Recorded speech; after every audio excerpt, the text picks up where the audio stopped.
Ibnu Rajab Al-Hanbali rahimahullahu ta'ala, ya, Jami'ul Ulum wal Hikam.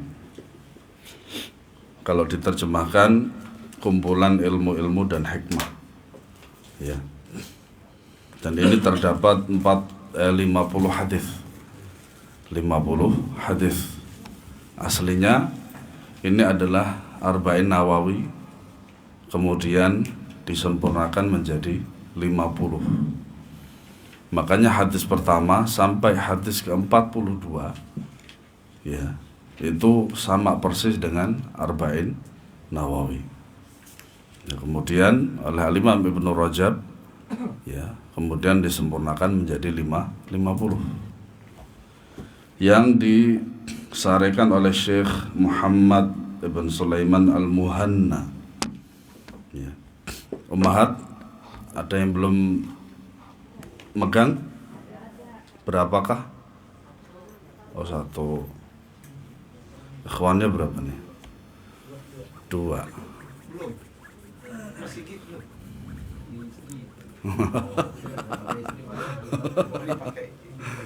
Oh iya. Udah saya ambil tadi. Berarti nanti kabari Ustaz Pamuji lagi nanti. Ya. Kita mulai dari mukaddimah penulis, karena mukaddimah dari Syekh Abdul Aziz At-Turaifi ini sebenarnya sudah masuk di pada mukaddimah penulis. Ya. Segala puji bagi Allah Rabb semesta alam. Salawat dan salam semoga selalu tercurahkan kepada Nabi Muhammad SAW, keluarganya dan semua sahabatnya. Mukaddimah selalu begitu, ya. Makanya pembahasan kitab itu lebih afdalnya apabila dimulai dari mukaddimah. Biasanya mukaddimah itu adalah penjelasan secara sangat global sekali dari kitab yang disarikan.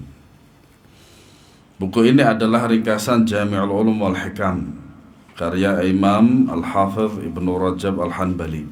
Berarti mazhabnya Hanbali, Syafi'i, Syafi'i, Al-Maliki, Maliki, dan seterusnya. Jami'ul Ulum wal Hikam. Dan nanti kita akan, ya, membaca juga tentang biografi siapa dia Ibnu Rajab. Jami'ul Ulum wal Hikam adalah kitab syarah Al-Arba'in An-Nawawiyah yang terbaik, ya, dan paling luas penjelasannya. Tadi seperti yang saya jelaskan pada muqaddimah tadi, sebenarnya ini adalah Arba'in Nawawiyah, cuman disempurnakan menjadi 50, ya. Karena itu para ulama menaruh perhatian yang besar terhadapnya dan menjadikannya sebagai referensi ilmiah, ya. Karena ketika mereka merujuk syarah hadis-hadis mulia yang menjadi intisari ajaran Islam. Nah, maksud beliau adalah hadis-hadis kitab Al-Arba'in An-Nawawiyah. Nah, bahkan pun kitab Al-Arba'in An-Nawawiyah itu bukan nama asli, seperti halnya Sahih Bukhari.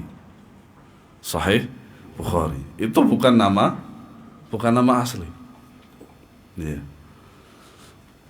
Dulu di tahun-tahun pertama, ya, beliau menuntut ilmu, Syekh Muhammad, ya, aku sering mendengar guru-guru kami memuji buku agung ini.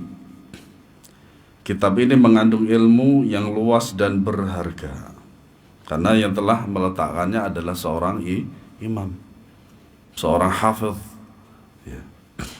Mendengar hal itu, aku dan rekan-rekan rindu untuk mendapat segera membaca dan menyerap ilmunya, memahami dan mengambil mutiara keberkahan dari lautan ilmu ini. Karena sebagaimana yang kita ketahui bahwasanya ilmu itu adalah dari hadis, dari Al-Quran dan dari hadis, ya. Setelah aku membacanya, tiada yang menghalangiku untuk melanjutkan kecuali karena terdapat sebagian pembahasan yang sukar untuk dipahami bagi pemula. Sebagian ayat atau hadis atau ilmu-ilmu syar'i itu ada kadang-kalanya sangat sulit untuk dipahami. Seperti saya dulu ketika mempelajari nahwu wadih, Ya, antum belajar juga kan nahwu ya. Itu ada suatu bab namanya i'rabul mahalli. I'rabul mahalli. Itu subhanallah, sampai berminggu-minggu saya tidak paham-paham. Saya juga bertanya-tanya pada teman-teman yang paham, kakak kelas juga, guru-guru juga, terutama yang pengajar ilmu nahwu wadih ini tetap nggak paham, karena memang sulit, ya. Nah kemudian bukan berarti ketika kita sulit untuk memahami sebuah kaidah, sebuah ilmu, bukan berarti terus dia meninggalkan, ya. Seperti yang pernah saya ceritakan di majelis kita ini, ada banyak. Setiap tahun itu kan Madinah itu, Universitas Islam Madinah itu mengadakan interview, muqabalah istilahnya. Dan biasanya di Jakarta. Ya di Jakarta. Nah kemudian di sana selama 3 hari muqabalah termasuk daurah-daurah juga. Nah, ketika ada pengumuman daripada anak-anak yang terpilih untuk bisa melanjutkan belajar di Madinah, sebagian mereka yang tidak diterima, mereka mengatakan, ya sudah, saya tidak akan belajar lagi. Nah seperti ini niatnya sudah tidak benar, tidak ikhlas lillahi ta'ala, ya tidak ikhlas lillahi ta'ala. Syekh Muhammad bin Mukhtar Asy-Syanqiti rahimahullah itu pernah ditanya tentang masalah haid. Beliau tidak bisa menjawab. Dan beliau berada di rumahnya. Terbiasa, para ulama itu rumahnya itu maktabah. Sebesar apakah rumah seorang ulama itu, dinding-dindingnya adalah kitab. Termasuk juga tiangnya itu kitab. Beberapa hari yang lalu saya melihat ya video ya pendek Syekh Masyhur bin Hasan Al-Salman. Beliau berziarah ke Mufti Mamlakah Al-Arabiyah Saudiyah. Kemudian Syekh Sa'id Al-Khathlan dan seterusnya. Itu rumahnya besar dan seluruh temboknya itu adalah kitab. Ya, seperti itu. Nah, kemudian beliau itu memohon izin untuk libur, gak ngajar, mempelajari masalah haid itu 4 bulan penuh. Begitulah ilmu. Ya, kadang mudah dipahami, kadang sulit. Nah, Syekh Masyhur Hasan Al-Salman hafizahullah ta'ala, jikalau beliau itu tidak memahami suatu disiplin ilmu, beliau berdoa, Allahumma alimni, Allahumma faqihni. Ya Allah, ajarkanlah aku, dan Allah pahamkanlah aku. Nah, meskipun penulisnya dikarunia kemampuan untuk menjelaskan dengan baik dan menulis yang bagus, makanya sebagian ulama itu hebat dalam menulis, tetapi kalau menyampaikan membuat kita tidur. Paham maksud saya? Tulisannya Masya Allah, luar biasa, banyak, ya. Tetapi ketika beliau menyampaikan ilmu, itu membuat kita pengen tidur, karena nggak enak didengar gitu loh. Ada seperti itu, ada yang seperti itu. Nah, di antara contohnya juga, dulu ketika masih mondok itu kita mempelajari Ta'limul Muta'allim, Al-Imam Az-Zarnuji rahimahullah. Semoga nanti kita bisa bahasnya insyaallah. Nah, itu kitabnya bagus banget, Al-Imam Az-Zarnuji rahimahullah. Kitab-kitab yang banyak dijelaskan di pesantren-pesantren. Tapi karena guru yang mengajarkannya itu lempeng aja, jadi dia dari awal sampai akhir itu kalau menyampaikan tuh lempeng aja, kayak didengerin sendiri. Akhirnya saya tidur dari awal sampai akhir. Subhanallah. Ini tentu saja bukan adab yang baik, ya, bukan adab yang baik. Tapi ya begitu. Ada juga yang ketika belajar atau menjelaskan sebuah ilmu mantapnya luar biasa, tapi gak punya karya tulis. Banyak seperti itu, banyak sekali. Nah, tapi bagi pemula perlu waktu yang panjang dan usaha yang besar sebelum ia mampu menyelami lautan kitab-kitab induk para ulama. Makanya ketika pemula, kitab-kitab yang dipelajari adalah kitab-kitab yang biasa saja, ya, yang tipis-tipis dulu, atau kitab-kitab matan, bukan kitab mantan. Nah setelah itu kalau sudah menguasai daripada kitab-kitab matan, itu barulah nanti kitab-kitab yang tebal, berjilid-jilid, ya. Setelah bertahun-tahun berusaha menuntut ilmu, aku bulatkan tekad membaca kitab, ya, membaca lagi kitab itu. Jadi kitab kita ini yang sudah kita pelajari di majelis kita ini, di musola kita ini, tidak cukup satu sekali bacaan, tidak cukup. Harus berkali-kali. Ya, harus berkali-kali supaya lebih mantap. Ya, supaya lebih mantap. Ternyata dengan taufik Allah dan aku dapat memahami pembahasan-pembahasan yang dulunya sulit dimengerti dan permasalahan-permasalahan pelik di dalamnya, sehingga aku benar-benar mengetahui pentingnya menuntut ilmu secara bertahap. Nah, menuntut ilmu secara bertahap seperti kita ini. Satu kitab mulai dari awal yang ringan-ringan dulu. Ya. Kemudian setelah itu bab selanjutnya, jikalau sudah selesai dan paham, bab selanjutnya dan seterusnya. Memang harus seperti itu. Ya, harus seperti itu. Makanya sebagian ulama mengatakan ma la yudraku julluh yudraku kulluh. Apa-apa yang didapatkan secara instan nanti hilangnya juga instan. Makanya jikalau antum ada iklan daurah bahasa Arab pinter dalam 3 bulan, jangan ikut.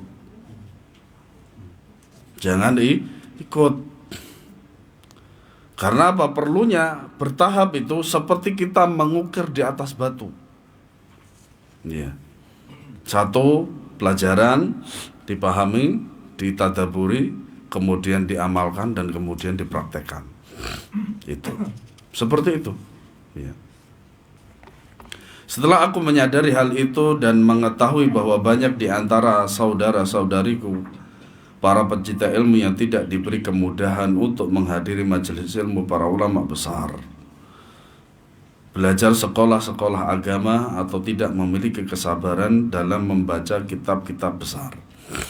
Membaca kitab-kitab besar para ulama itu butuh kesabaran. Nah itu biasanya muaranya mulainya dari membaca kitab-kitab kecil. Seorang itu tidak akan bisa bersabar dalam membaca kitab yang besar kalau membaca kitab yang kecil aja tidak sabar. Iya. Melihat hal itu aku merasa khawatir bila kebaikan besar yang terdapat dalam buku ini tidak akan sampai kepada para pecinta ilmu. Sehingga aku bertekad untuk meringkasnya. Makanya harus ada dua-duanya. Mukhtasar Jami'ul Ulum wal Hikam ada, dan Jami'ul Ulum wal Hikam juga ada. Seperti Fathul Bari. Fathul Bari ada beberapa cetakan. Ada yang cetakan 19 jilid ada. Ada yang 12 jilid juga ada. Ada yang 16 jilid juga ada. Selain itu, ketika kita mempunyai syarahnya itu, kita juga harus punya kitab induknya sendiri, yaitu seluruh hadis dalam satu buku tebal istilahnya. Itu harus ada. Ya. Kenapa demikian? Ketika kita tidak mendapati syarah di dalam mukhtasar ringkasan itu, kita bisa mendapatinya dalam yang satunya lagi. Itu. Ya kalau punya duit. Karena memang kitab-kitab itu mahal. Nah, kitab Fathul Bari cetakan yang paling bagus itu 4 juta loh Pak. 4 juta. Jadi para ulama kontemporer sekarang, zaman kita sekarang ini, yang cetakannya paling banyak dan itu penjelasannya paling luas adalah Syekh Muhammad Ali Adam di Mekah. Dan beliau orang Ethiopia, orang Afrika. Itu syarah Muslim yang saya punya itu 42 jilid. 42 jilid. 42 jilid itu mahal, sekitar 6 jutaan. Imam Ahmad, Musnad Imam Ahmad bin Hanbal 52 jilid itu 7 juta lebih. Subhanallah. Karena memang ilmu mahal. karena memang ilmu mahal. Kita mencari uang 7 juta terus kemudian beli kitab itu sampai kita mati, mungkin bahkan anak kita mati pun juga itu kitab masih ada. Makanya apa? Salah satu sedekah jariyah bagi kita itu adalah kitab. Itu. Yang itu tidak banyak disadari oleh kita. Aku meringkasnya dengan ungkapan singkat yang dapat mudah dipahami oleh kaum muslimin secara umum dan meninggalkan hal yang sulit dipahami. Insya Allah para pembaca akan menemukan banyak kumpulan ilmu, kebaikan serta hidayah yang akan memuaskan serta mengobati ketidaktahuan mereka. Mereka akan merasakan keindahan tulisan dan susunan ketika membaca kitab ini, sampai-sampai mereka akan menyangka bahwa mereka sedang membaca buku asli, bukan sebuah ringkasan. Makanya tadi saya sampaikan, kalau ada ringkasan, maka kembalikan kepada yang asli juga. Seperti hanya sifat salat Nabi SAW, Syekh Al-Albani rahimahullah, itu ada 2 cetakan. Yang pertama 1 jilid, yang kedua 3 jilid. Nah yang asli itu justru 3 jilid itu. Dan ternyata yang meringkas 1 jilid itu juga Syekh Al-Albani rahimahullah. Iya.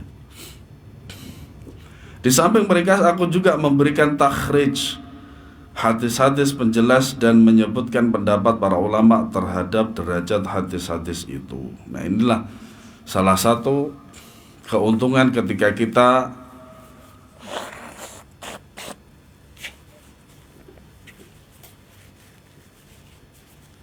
mempelajari ilmu hadis, ya, mempelajari hadis-hadis Nabi SAW. Pertama kita mempelajari ilmu hadisnya, yang kedua kita mendapati ilmu fikih. Ya. Aku juga memberikan sedikit catatan kaki yang menjelaskan beberapa hal dalam pembahasan kitab ini. Setelah itu aku menyodorkannya kepada Syekh Muhaddits Abdul Aziz bin Mazruq At-Turaifi. Aslinya At-Turaifi, bukan At-Tarifi. Sebagian dari kita itu, walaupun dia seorang ustadz yang masyhur, sudah terbiasa dengan kitab, tapi kalau tidak tahu nama aslinya ya salah dalam penulisan. Yang sahih ini At-Turaifi. Ya, At-Turaifi. Nah, salah satu buktinya kalau antum lihat di cover bagian belakang banget. Itu kan di situ ada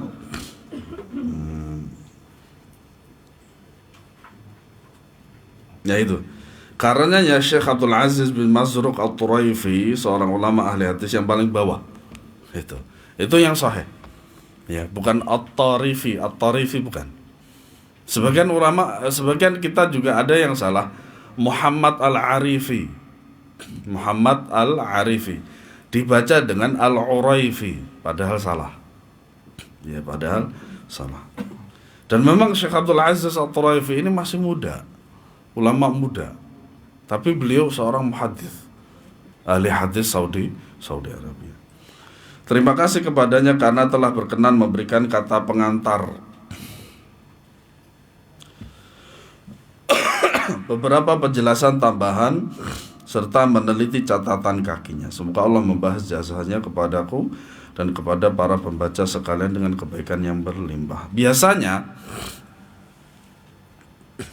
ketika seorang talibul ilm yang menulis sebuah tulisan ilmiah, ya, supaya tulisan itu lebih memberikan faedah dan manfaat, biasanya disodorkan dulu kepada seorang syekh untuk diberi pengantar. Yang hal itu, kata pengantar itu juga termasuk tazkiyah. Tazkiyah itu rekomendasi untuk para pembaca untuk membaca kitab tersebut dan menandakan bahwasannya kitab tersebut itu layak untuk disebar luaskan sebelum naik cetak. Ya. Kenapa? Kalau naik cetak tapi belum mendapatkan kata pengantar atau minimal tazkiyah dari seorang syekhnya, itu keberkahannya kurang. Ya, keberkahannya kurang. Kemudian beliau berdoa, ya Allah terimalah amal ibadah kami. Sesungguhnya Engkau Maha mendengar lagi Maha mengetahui, dan ampunilah kami, sesungguhnya Engkau Maha menerima taubat lagi Maha penyayang. Ampunilah kami, para orang tua kami, dan semua orang yang kami cintai. Allahumma amin. Salawat dan salam semoga selalu tercurahkan kepada Nabi kita Muhammad sallallahu alaihi wasallam, Muhammad bin Sulaiman bin Abdullah Al-Muhanna di kota Riyadh. Nah, kemudian itu ada nomor HP-nya beliau. Itu kalau antum mau ngobrol sama beliau, monggo.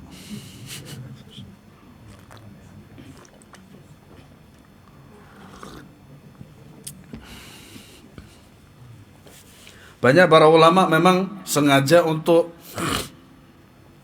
menuliskan nama nomor HP mereka itu di buku-buku. Supaya apa? Supaya para thalabul ilm itu selain daripada mendapatkan kitab faedah daripada yang dipunyain oleh beliau, itu juga bisa bertanya langsung. Bertanya langsung. Itu faedahnya. Kemudian biografi Imam Ibnu Rajab Al-Hanbali.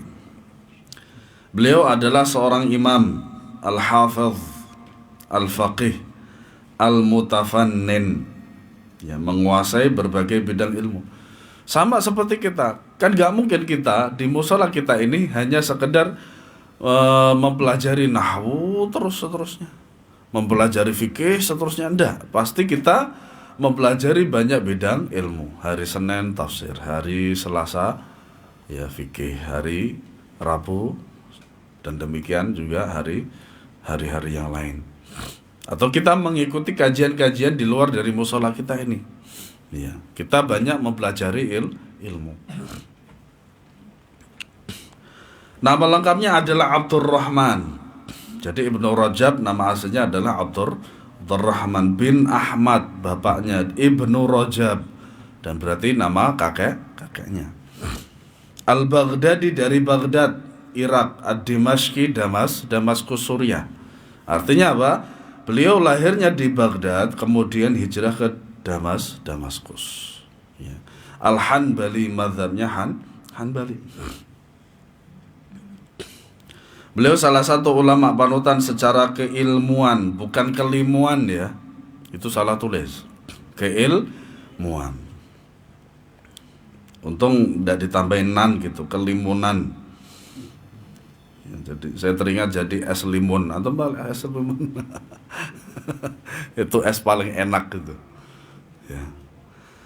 Hafalan hadis, makanya beliau juga seorang rawi. Ya, beliau adalah seorang yang zuhud. Ya, zuhud bukan berarti meninggalkan dunia apapun, enggak. Ya, seorang ulama kaya ya enggak masalah. Pandai memberikan pencerahan dan ahli dalam bidang karya tulis. Dilahirkan di Baghdad pada tahun 736 Hijriyah. Kemudian pindah ke Damaskus bersama ayahnya saat masih kecil. Berguru kepada Imam Ibnul Qayyim Al-Jauziyah dan para ulama yang sezaman dengannya. Berakidah salah berpedoman dengan athar dan mazhab Hanbali. Karena dalam satu majelis itu tidak mengharuskan sama mazhabnya dengan gurunya. Seperti Ibnu Taimiyah rahimahullah, muridnya Ibnul Qayyim juga ya bermadzhab Hanbali. Tapi sebagian daripada murid-murid Ibnu Taimiyah rahimahullah itu bermadzhab Syafi'i. Contohnya Ibnu Katsir, Al-Imam Az-Zahabi itu juga bermadzhab Syafi'i. Tidak mengharuskan. Iya. Beliau orang yang ahli dalam ilmu fikih, tafsir, nahwu, dan tarikh. Nah, disinilah yang disebut dengan ahli. Fas'alu ahla dzikri in kuntum la ta'lamun. Nah, maksud daripada ahli itu adalah pakarnya. Pakar yang memiliki banyak wawasan mengenai ilal hadis, yaitu cacatan daripada hadis.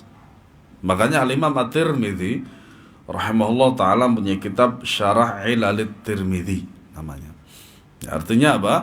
Hanya mungkin di antara para imam ahli hadis yang bisa mengetahui kecacatan daripada hadis itu di antaranya Al-Imam At-Tirmidzi.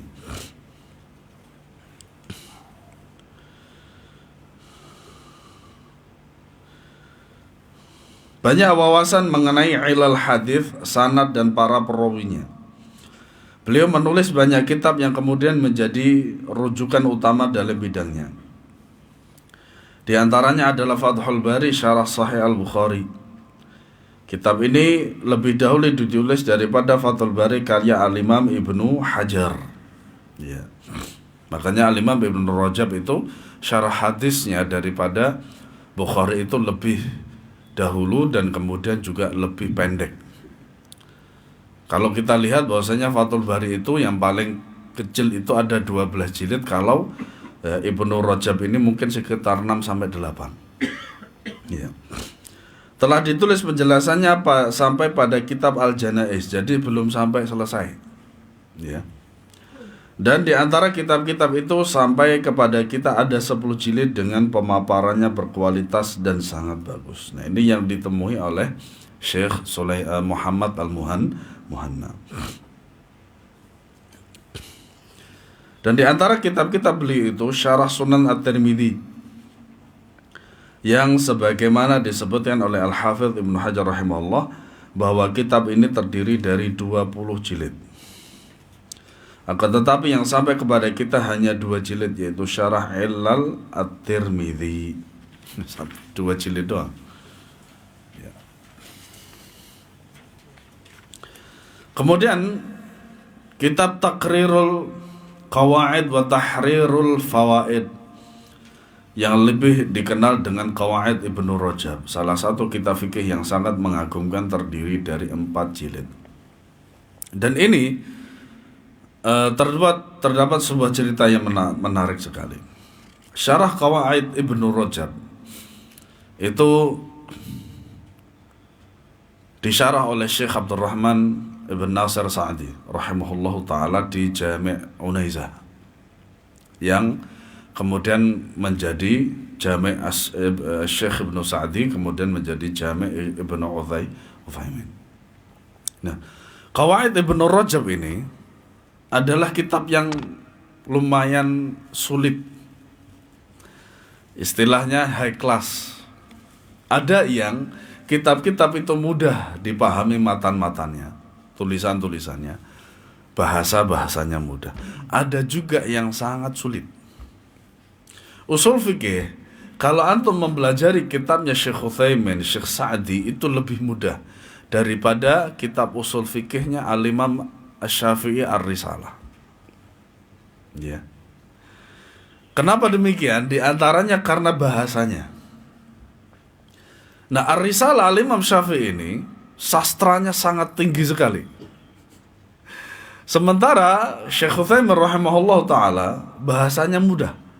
Orang-orang Najdnya di Saudi itu memang bahasanya mudah dipahami, berbeda dengan para ulama yang dari Syam seperti Suriah, Lebanon dan seterusnya. Ya. Nah, Qawaid Ibnu Rajab ini termasuk kitab yang sangat sulit dipahami. Makanya di Jami' Unaizah itu, ketika Syekh Abdurrahman bin Nasir Sa'di rahimahullah menjelaskan ini, pada akhir daripada kitab ini yang tersisa cuma 2. Ya. Puluhan orang yang ketika itu datang untuk mempelajari syarah Qawaid Ibnu Rajab ini, pada akhir pembahasan tersisa 2 orang saja. Di antaranya Syekh Muhammad bin Shalih Al-Utsaimin.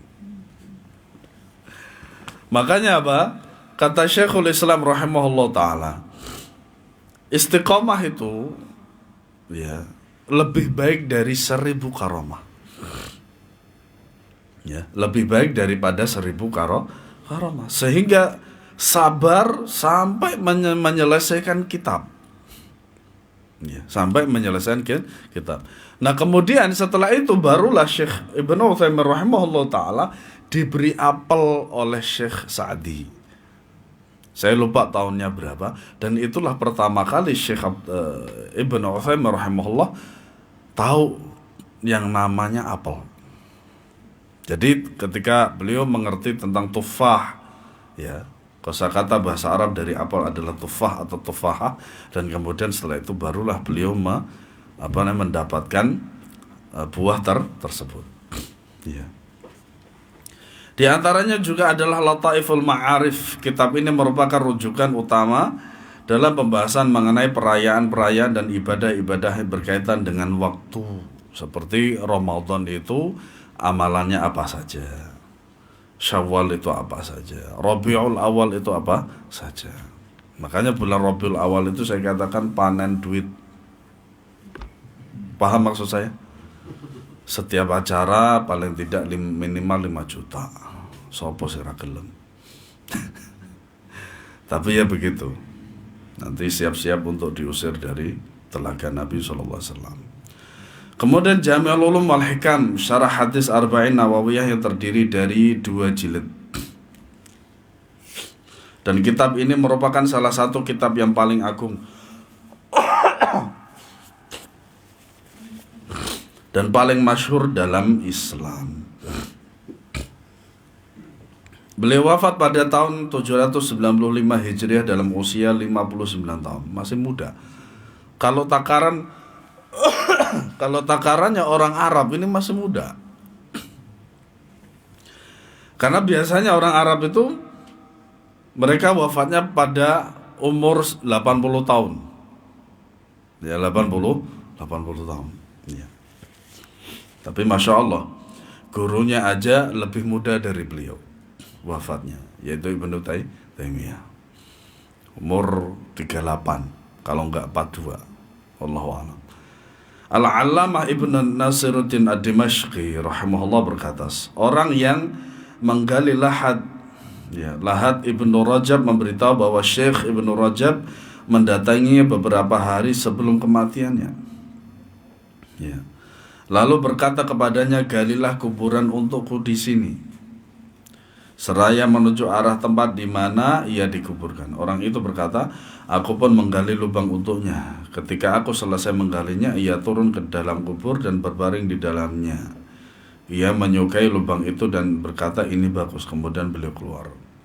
Orang itu berkata, demi Allah, beberapa hari kemudian tanpa aku sadari, tiba-tiba jenazahnya sudah dibawa dalam keranda, lalu aku memasukkan jenazahnya ke dalam lahat itu. Nah, itu mimpi yang sahih. Makanya Nabi SAW bersabda, al-hulmu minasyaitan, al-hulmu dan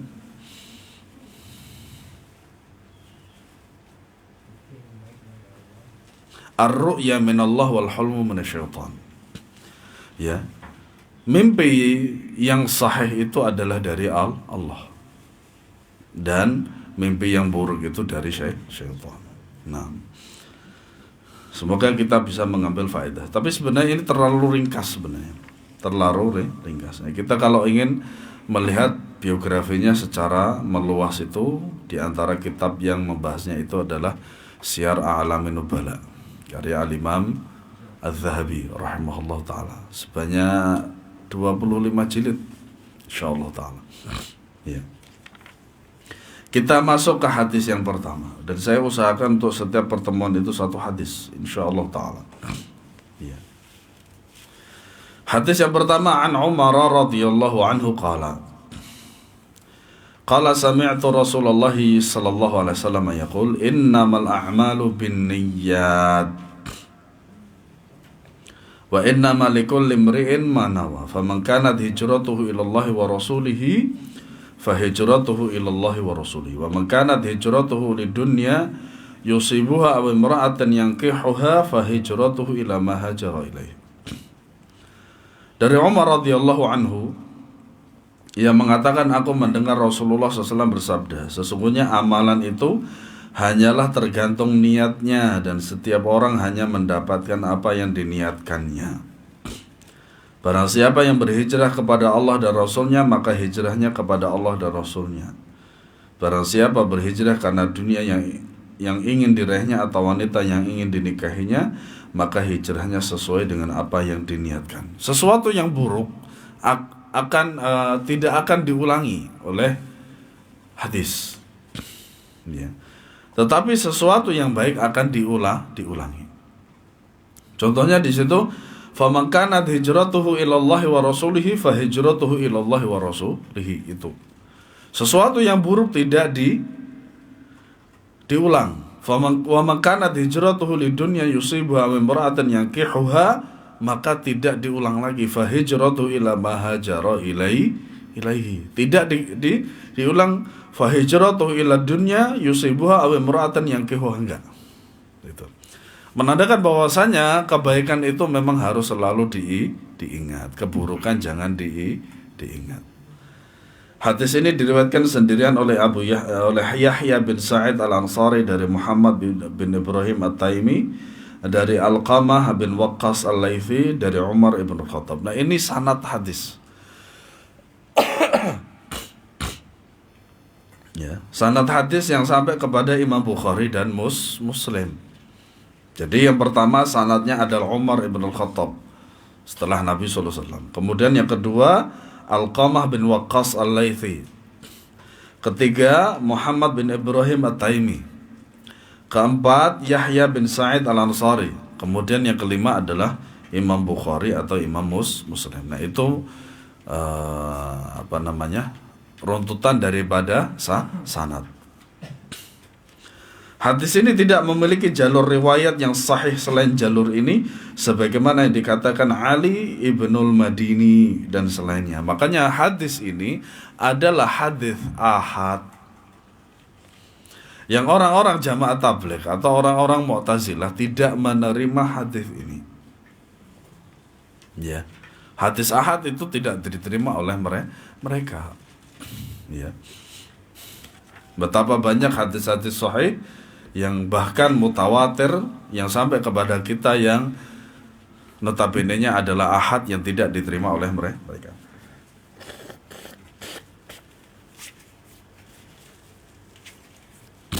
Al-Imam Al-Khattabi rahimahullah berkata, aku tidak melihat ada perselisihan di kalangan al-hadis mengenai hal itu. Padahal hadis ini juga diriwayatkan melalui jalur periwayatan Abu Sa'id dan lainnya. Disebutkan juga bahwa hadis ini diriwayatkan dari banyak jalur, tetapi tidak ada satupun darinya yang sahih menurut para ahli hadis. Nah, cuman ini yang sahih. Para ulama hadis sepakat atas kesahihan hadis ini dan menerimanya. Imam Bukhari rahimahullah mengawali kitab sahihnya dengan hadis ini. Bahkan imam-imam ahli hadis, ketika mereka itu menulis kitab-kitab hadis itu dimulai dengan hadis ini. Apa hikmahnya? Hikmahnya adalah supaya ketika dia akan melakukan suatu amalan apapun yang berkenaan dengan Allah dan Rasulnya, itu harus ikhlas lillahi ta'ala. Sahih Bukhari, Sahih Muslim, Arba'in Nawawi dan seterusnya, itu kita lihat bahwasanya selalu diawali dengan hadis ini. Supaya selalu ingat bahwasanya seorang ketika menulis atau membahas kitab ini haruslah ikhlas karena Allah Subhanahu wa ta'ala. Dan menjadikannya sebagai pendahuluan kitabnya, beliau memberi isyarat bahwa setiap amal yang tidak diniatkan dengan mengharap ridha Allah, maka amalan itu tidak sah dan menjadi sia-sia baik di dunia maupun di akhirat. Makanya ikhlas itu sangat berat. Karena itu Abdurrahman bin Mahdi berkata, seandainya aku hendak menulis kitab yang berisi banyak bab, niscaya aku akan mendatangkan hadis Umar pada setiap bab. Karena apa? Saking pentingnya namanya ikhlas. Ya, dan saking beratnya yang namanya ikhlas. Ikhlas itu berat para jamaah. Ya. Ulama sekali Sufyan Ats-Tsauri saja sulit untuk mengatur ikhlas, apalagi kita. Ya. Dan Abdurrahman bin Mahdi juga berkata, siapa yang ingin menyusun sebuah kitab, maka hendaknya ia memulai kitabnya dengan hadis al-amalu binniyat. Ya. Hadis ini adalah salah satu hadis yang menjadi intisari agama. Diriwayatkan bahwa Imam Syafi'i berkata, hadis ini merupakan sepertiga ilmu. Diriwayatkan bahwa Imam Ahmad rahimahullah berkata, dasar-dasar Islam bertumpu pada 3 hadis. Hadis Umar, ya, amalan itu tergantung niatnya. Hadis Aisyah, barang siapa mengadakan suatu urusan agama kami. Dan hadis Nu'man bin Bashir, yang halal itu jelas dan yang haram itu jelas. Makanya Arba'in Nawawiyah itu nama aslinya bukan Arba'in Nawawi. Al-Arba'un fi mabanil Islam, fi mabanil Islam awaq ala qawaidil ahkam, insyaallah begitu. Jadi 40 hadis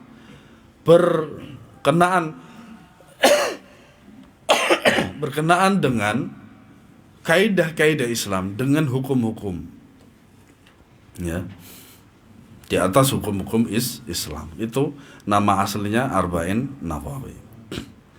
Diriwayatkan bahwa Abu Dawud rahimahullah berkata, pondasi sunnah dalam setiap ranah ilmu ada 4, yaitu amalan itu hanya tergantung niatnya, yang halal itu jelas. Di antara ciri baiknya keislaman seorang ialah dengan meninggalkan apa yang tidak bermanfaat darinya. Berzuhudlah di dunia, maka Allah akan mencintaimu, dan berzuhudlah terhadap apa yang dimiliki manusia, maka manusia akan mencintaimu.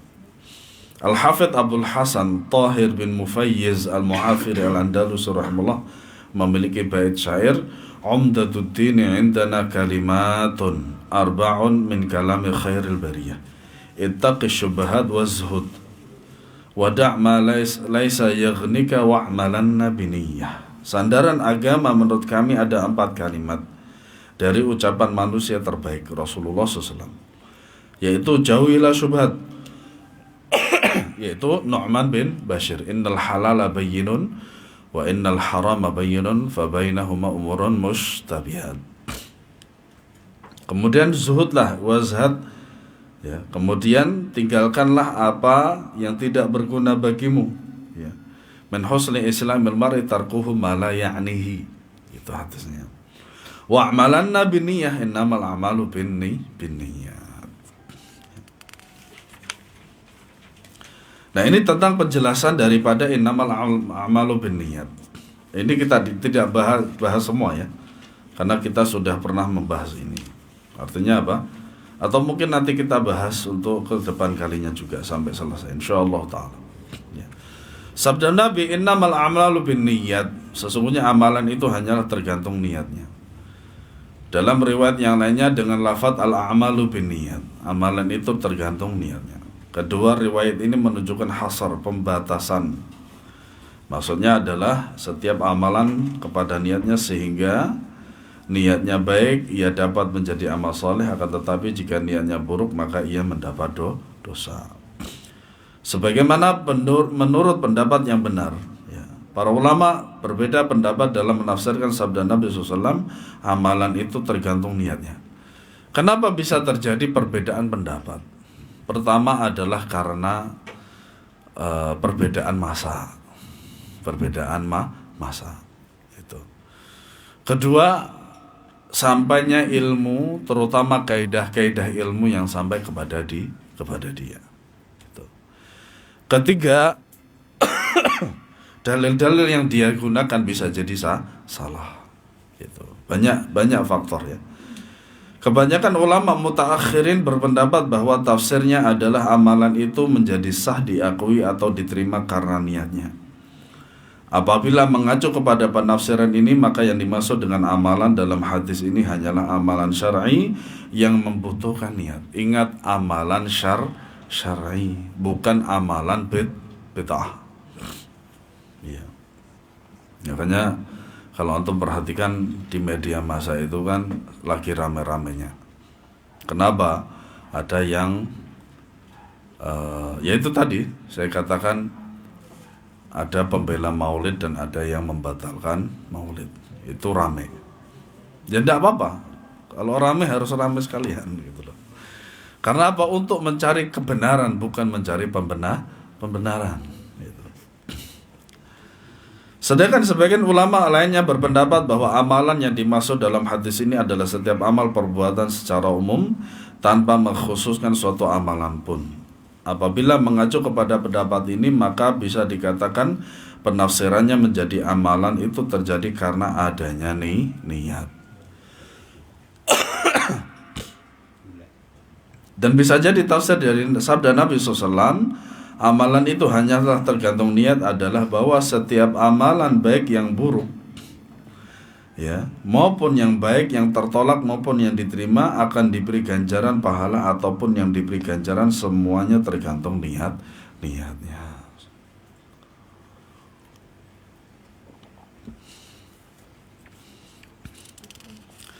Sabdanya sallallahu alaihi wasallam, wa innama likulli imri'in ma nawa, dan setiap orang hanya mendapatkan apa yang diniatkannya. Ya. Hal ini menunjukkan bahwa seseorang yang beramal hanya akan mendapatkan apa yang diniatkannya. Jika ia berbuat baik, maka ia akan mendapatkan kebaikan. Dan jika ia berniat buruk, maka ia akan mendapatkan keburukan sesuai dengan niatnya. Dan yang tidak bisa itu adalah apabila amalan buruk itu diniatkan untuk yang baik, atau amalan baik diniatkan untuk yang buruk. Kenapa demikian?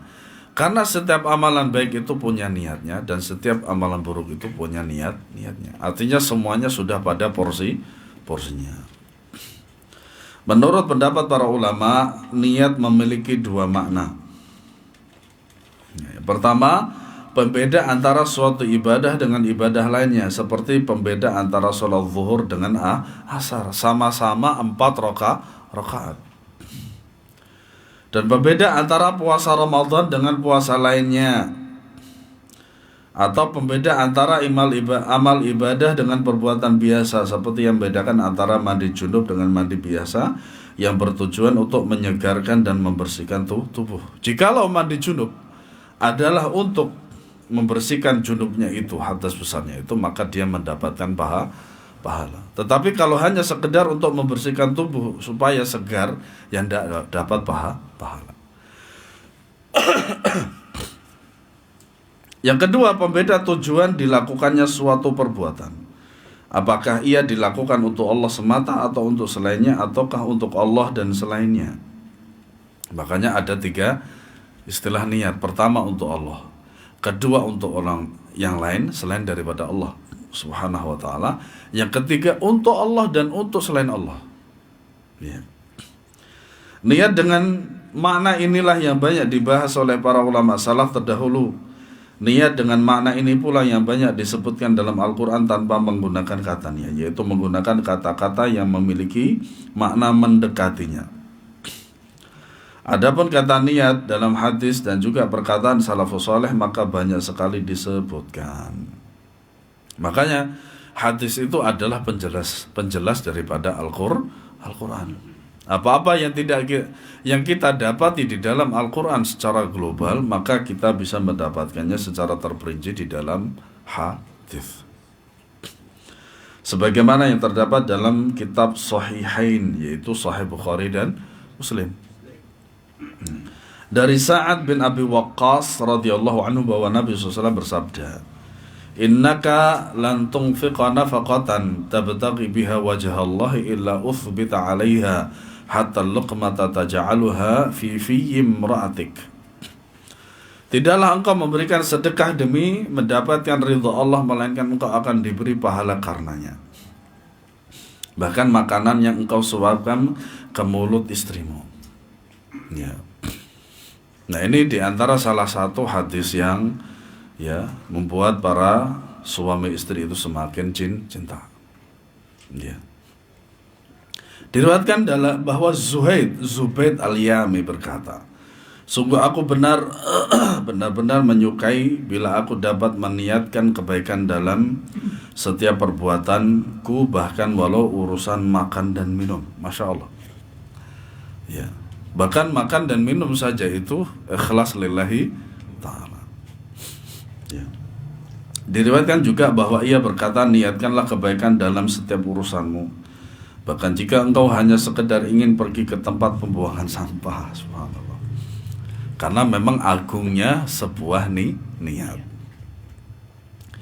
Diriwayatkan Sufyan Ats-Tsauri rahimahullah ta'ala berkata, "Aku tidak pernah memperbaiki sesuatu yang lebih berat bagiku daripada niatku sendiri, karena niatku terus berubah-ubah. Ini sekali berimam Sufyan. Apalagi kita, sangat sulit sekali.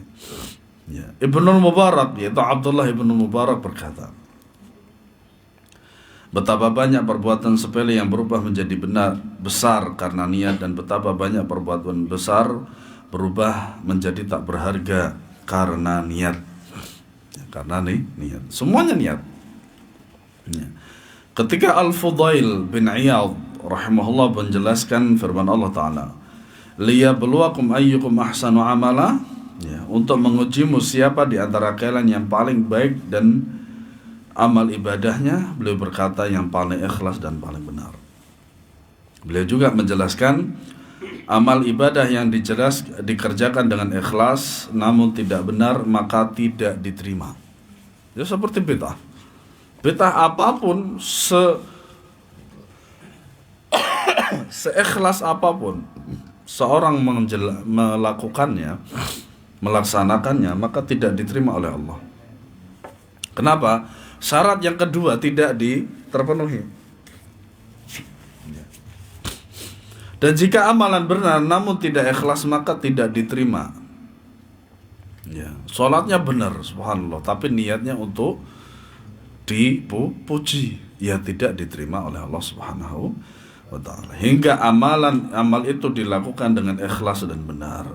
Beliau menjelaskan amal yang ikhlas itu adalah yang dikerjakan untuk Allah, dan yang benar itu ialah mengikuti tuntunan Nabi sallallahu alaihi wasallam. Makanya syarat daripada diterimanya ibadah itu adalah ikhlas karena Allah Subhanahu wa ta'ala dan mengikuti syariat Nabi sallallahu alaihi wasallam. Semoga Allah Subhanahu wa ta'ala menjadikan kita orang-orang yang ikhlas. Wallahu a'lam bishawab. Insyaallah lanjutnya kita akan meneruskan pada pekan depan insyaallah taala. Wallahu a'lam. Ada pertanyaan, dipersilakan.